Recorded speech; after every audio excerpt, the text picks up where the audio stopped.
2018 is an election year, so we interviewed a very inspiring Black woman who's running for office. No, I said actually running for office. Ashley Nicole Black has more. After the Democrats' stunning win in Alabama, one thing was clear. Black women bailed out white people again. This was a miracle. Well, it's a miracle to Becky. For Black women, it's called a Tuesday. Black women have always been the door-knocking, get-out-the-vote secret backbone of the Democratic Party. No more political side chicks. You want me? Earn me! Democrats, you can't just have Black women save your ass. Elect a few. We have the power to declare that Black lives matter and to defend dreamers without having someone question our patriotism. Oh, look, here's one.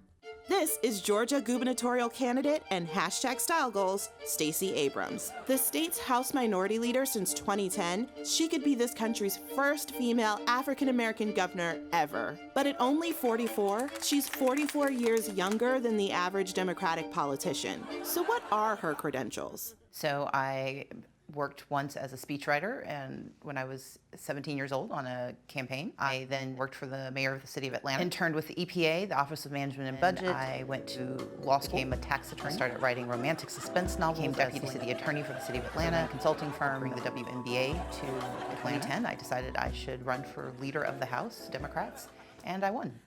Black women in politics have to be so overqualified. Come on, Omarosa! Okay, most Black women. Big mouthful! What the GOP has done effectively for the last 40 years is talk to voters that other people ignored. That's something Democrats have been afraid to do. Why is that a novel concept? That seems like a very obvious way to win. Obvious, but it's expensive. So how can the Democratic Party rise again in the South? My goal is to reverse engineer what Republicans did. Republicans... Wait a minute, how do you unburn a cross? As if you're gonna get party bosses to spend money on a charming Black policy nerd. Like that'll work. So you're the minority leader in the House, and I am sure that everyone loved having a strong Black woman as their boss.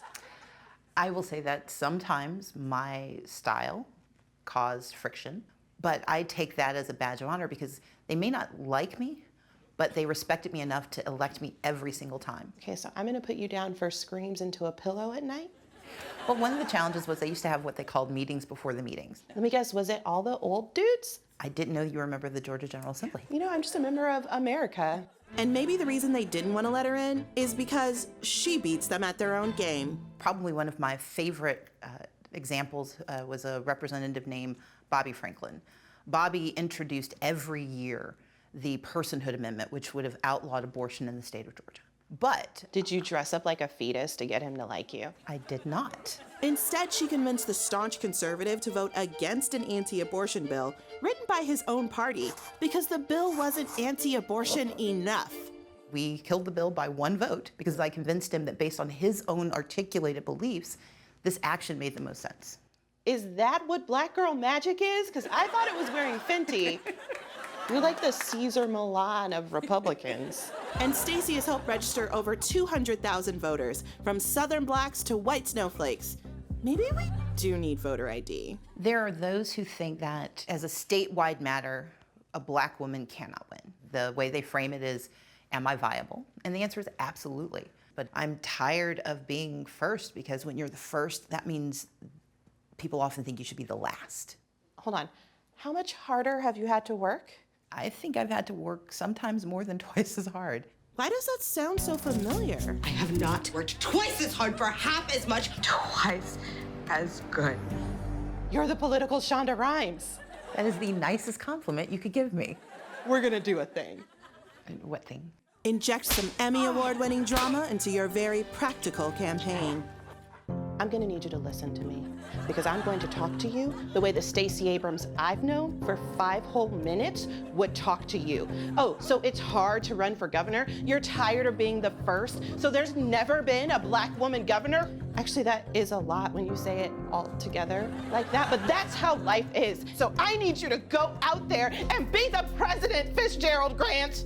I'm not a character from Scandal. And why do I have this giant glass of wine and fake luxury purse? Look, my eyes are fixed on the governor's mansion, which is here in Atlanta. Ooh, I have an idea.